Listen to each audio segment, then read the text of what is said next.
Welcome back, part 3, with apologies. The audio cable was not fully inserted into the camera for the first half of this video, so it was using the camera mic, which is quiet. So volume up for the first half of the video, volume down for the second half of the video. Apologies, I screwed up. Let's now epoxy this frame together.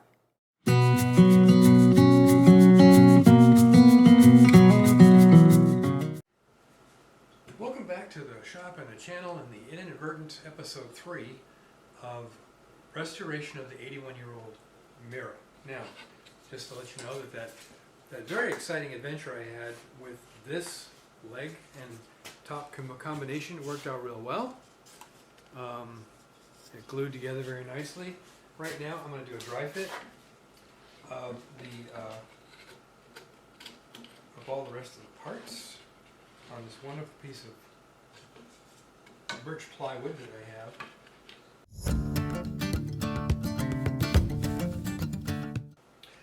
And there it is, dry fit to finish the assembly. So what I'm going to do is I'm going to glue in the splines on half of where they go. Like this one will glue here and here, and this one will glue here and here. And then, excuse me, I glue this one here and here, glue this one here, and then let that cure. And once that's cured, I know the splines are in place and they're stable, then I can go ahead and glue the rest of it up with the epoxy. So let's get started with that. These are the two parts I'm dealing with. One of the long ones and one of the short ones, or one of the rails and one of the stiles. And I'm going to, like I said, I'm going to glue in the splines on the ends of these, and then they'll have to sit for the epoxy to cure.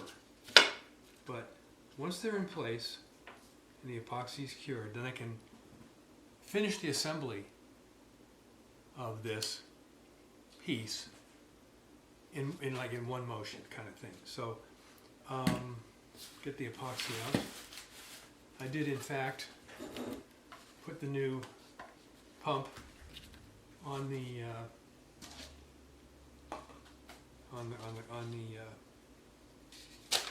hardener. Excuse me, I'm thinking right now. So I did put the new pump on the hardener. So there's one pump of hardener, one pump of resin, and again it's going to be wood flour to thicken it, make it fill the gaps and make it more like a paste. The only time I use this stuff where it's not thickened is when I'm wetting out fiberglass cloth on a project. And I'm actually doing the old real fiberglass thing where I'm laying fiberglass down and then I'm going to epoxy it into place. Done that a lot on boat projects and a couple airplane projects. Flour.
Once these are cured, then we will finish putting it together, let that cure, and then we'll start working on color touch-up.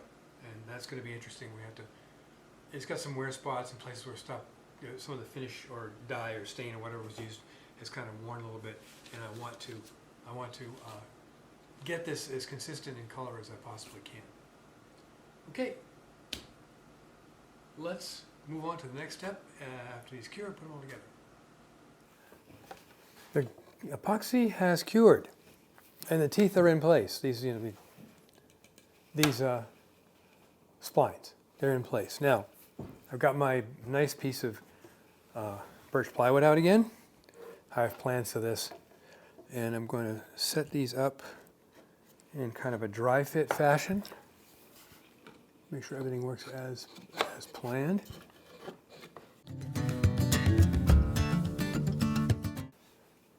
It works. Now it's time to cover the birch plywood with some newspaper and glue this whole mess together. Make sure I've got, I'm going to be pinning it on the ends, like so, so that they'll be unobtrusive when I put some kind of a repair finish on this. I may not do much. I may just use some amber shellac and take off some stuff and put some amber shellac on here. But let's glue this thing up so we can get it finished. Since you've seen the mixing in the epoxy and all that, I mixed the epoxy up. You've seen me put the splines in. So this is going to be basically up and out of camera shot, putting this completely together. But a little bit of demo. Here's a cured epoxy in the bucket. I told you, slap these down. The epoxy comes out. It doesn't stick. So you can reuse these things all the time. Anyway, let's get on with the job at hand. Wiping rag, little squeegee things, and acid brushes. So let's start with this one right here.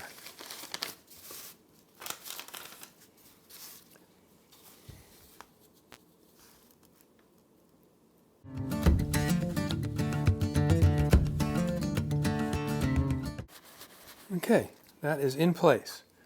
Now this is going to shift a little bit, I know, as I put this thing together, and that's okay. I can readjust things I need to, because like I said before, epoxy gives you a long working time.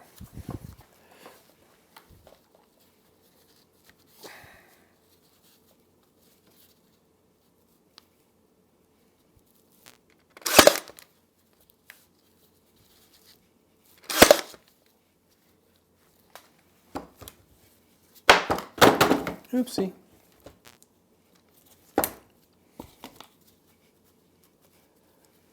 That's bizarre. Test something here.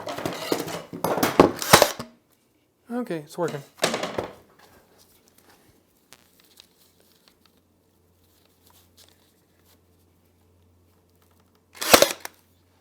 Okay.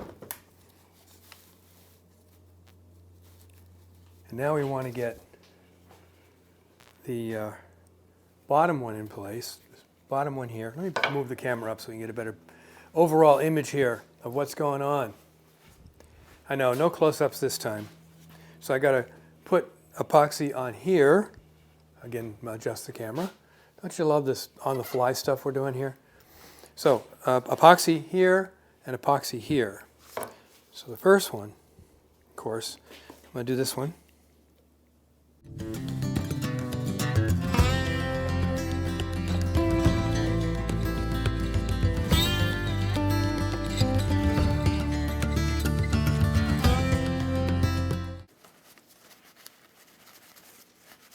Where there's epoxy that has squoze out a little bit, I will have to do a little bit of sanding to cut through that, but I'm getting much of it off as I can right now.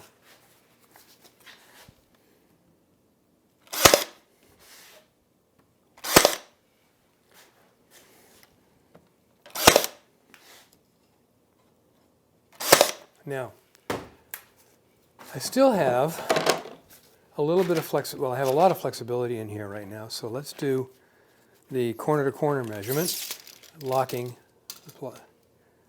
38. A little bit, I'm going to move it just a little bit.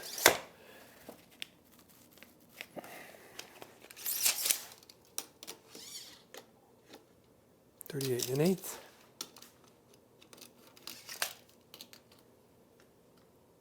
38 1/8. It's square.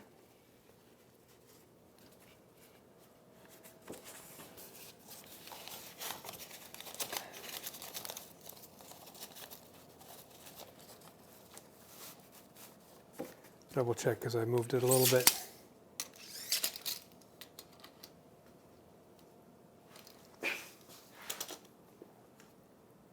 Yeah, moved it a lot.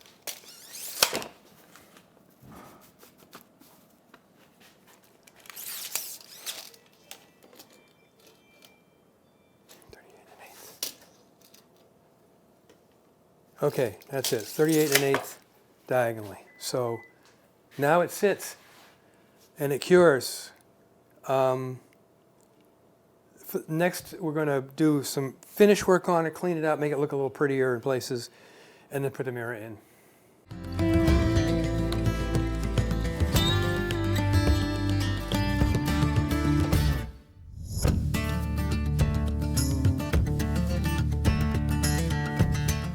I've given it a light sanding. It's epoxied together, holding very nicely, very rigid, very solid. So, excuse me. So I've given it a light sanding at 220, just to smooth the surface down because age rust, age bumps and stuff like that. I will be cleaning it off with denatured alcohol. I'm going to be using amber shellac to basically coat and kind of recolor it, and you can layer shellac a lot to give you an even color. And for longevity's sake, I'll probably put a coat of wipe-on polyurethane on top of that, just for the strength. But the amber shellac is going to give me, I think, it's going to give me the color that I want. So let's clean up and do some shellacking. Wait a minute, that didn't come out right. I touched up some of the spots where it was a little bit too light with some stain. I had to let that dry. I'm going to leave a lot of the kind of hand wear marks on it as part of the story. So I'm going to leave those there. I'm not going to, unify the entire thing color-wise. And I'm going to put on this. The amber shellac will add a little bit more color. I'm not going to go as in-depth as I thought it was going to. So, amber shellac and some wiping rags. And we just wipe it on. Now this is cut with denatured alcohol, so it dries very quickly. But you can blend very nicely because it is denatured alcohol.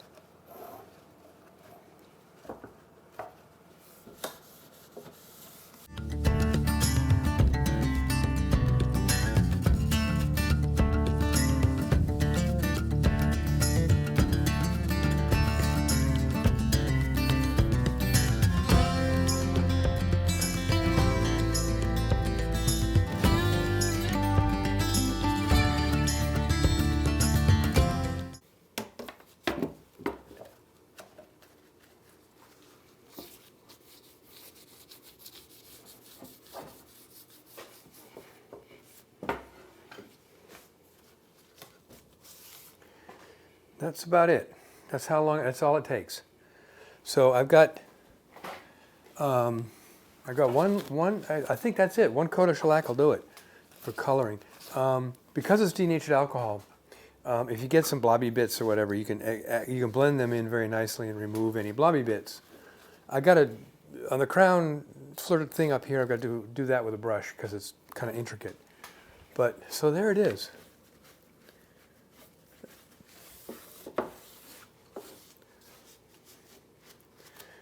And as I said, there will be a coat of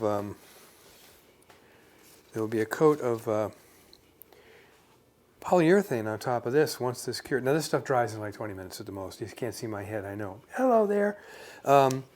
This stuff dries in about in about 20 minutes completely. It's just alcohol evaporating away. But I want to get a brush and do this one spot here. Just a little bit. And this cleans up real easy with, again, alcohol, denatured alcohol. So I'm getting it into all the little nooks and crannies on this crown piece here.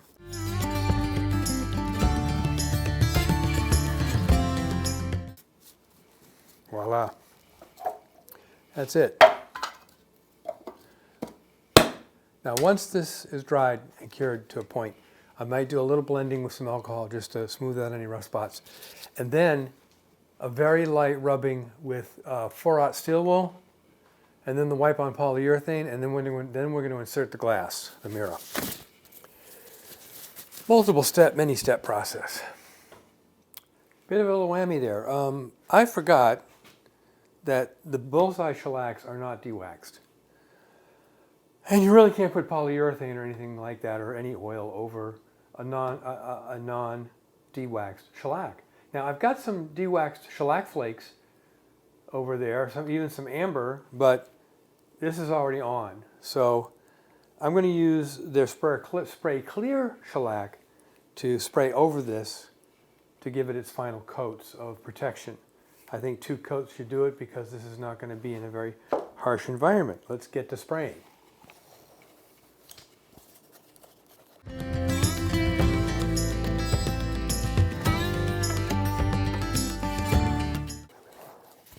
Okay, that's coat number 1. Smells like shellac in here. It's not a bad smell at all. I just wanted to keep the particles out of my lungs.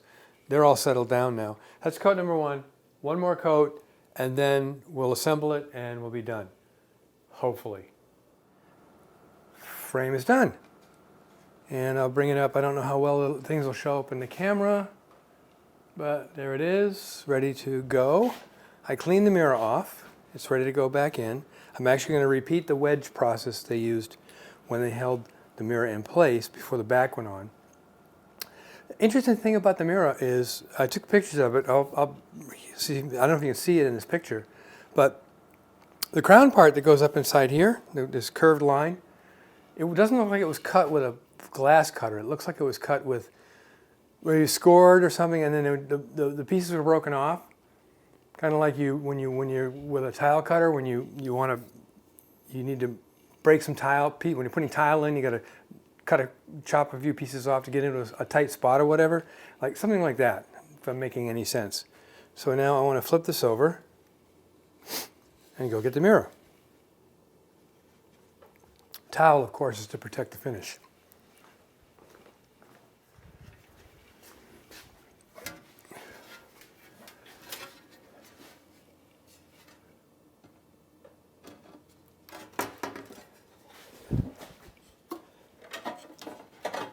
There we go.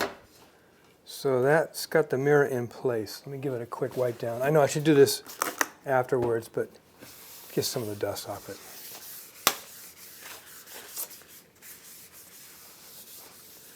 Okay, that's ready. Now, what I'm going to do is put these wedges in, like so.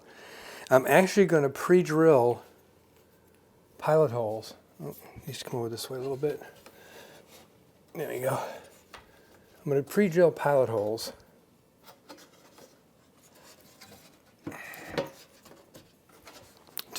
so these will fit correctly. Yeah.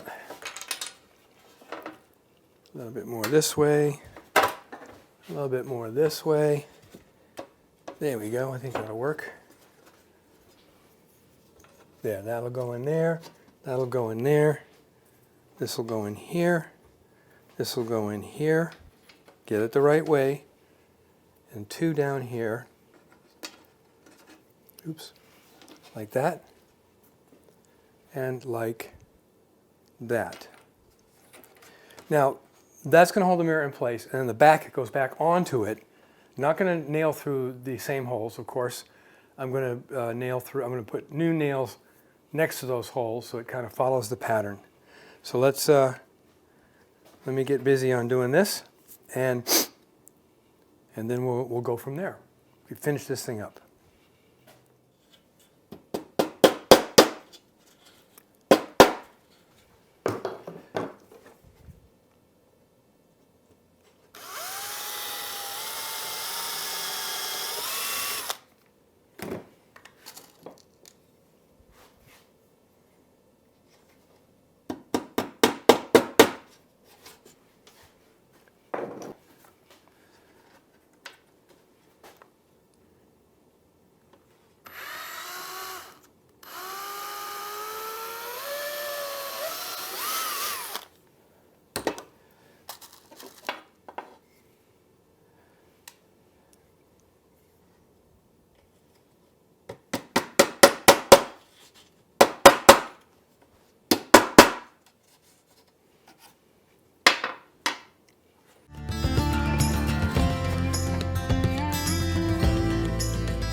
Okay, back up so you can see the, ooh, my head's cut off again.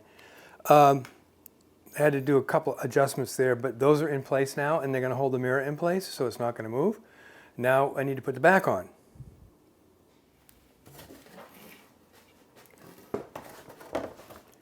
First thing I got to do is pull out the existing nails. They should just fall out. Now,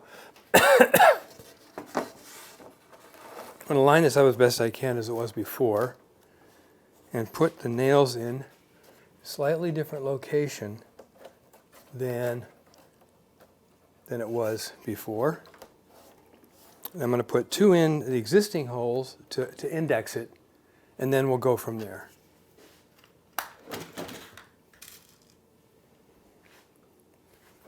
Yeah.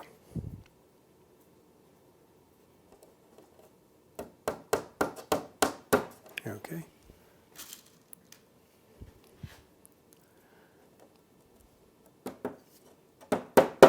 So that'll index it so it won't move, I hope. And now we nail in the nails.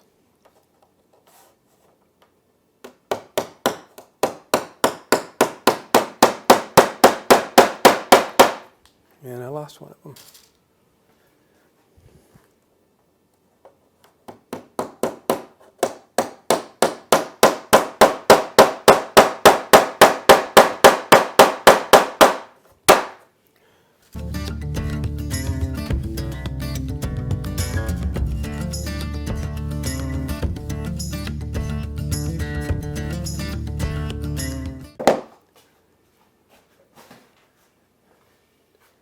Little tiny, oops, little tiny nails.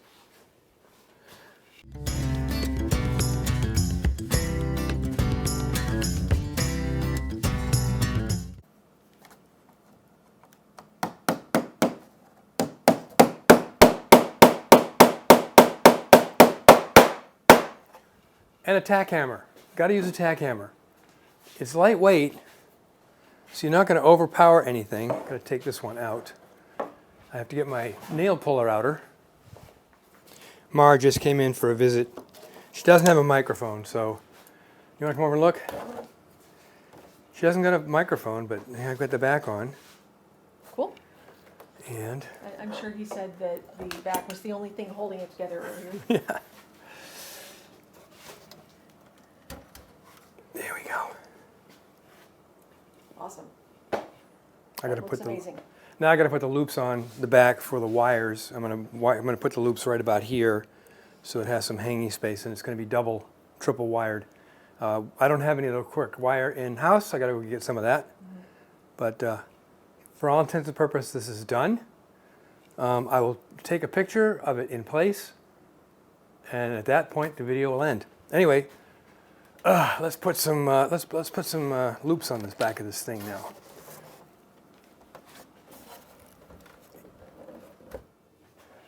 I've pre-drilled the pilot holes for the hangers, which are these screw eyes, and I got some beefy ones because this thing is heavy.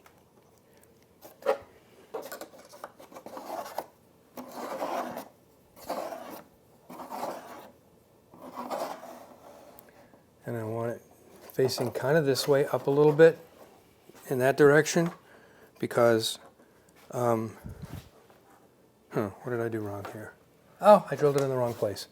Let's start over again.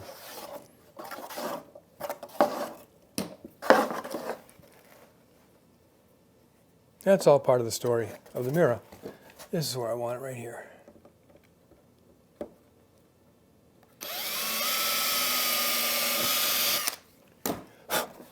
Pre-drilling with a 16th inch drill.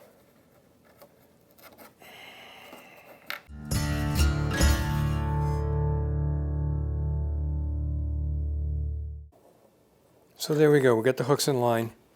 I don't think I have enough hanging cable or wire for this. I don't think it's the right size, but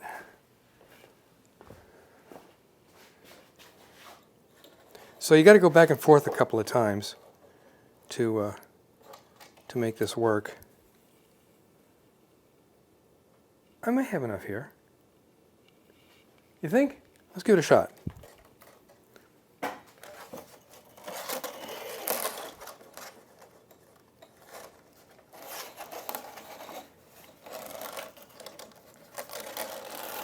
No, I don't.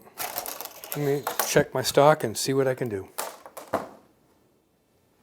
Turns out I didn't have any of the correct wire in my stock. So I had to run out to the Borg, get myself some more picture wire, picture hanging wire, which I threaded through the screw eyes, laced it up, took the mirror upstairs, and put it in Mara's sewing room on the wall where it was before. Now this time it won't fall apart. But first thing I want to show you before we go is this is a picture of the manufacturer stamp, at least for the glass mirror. I don't know if it's the same company that made the frame or not, but it gives you the date of manufacture, 1942 in North Carolina. And this is a picture of the mirror on the wall in the sewing room showing you other parts of Mara's sewing room. So until next time, make great things out of wood.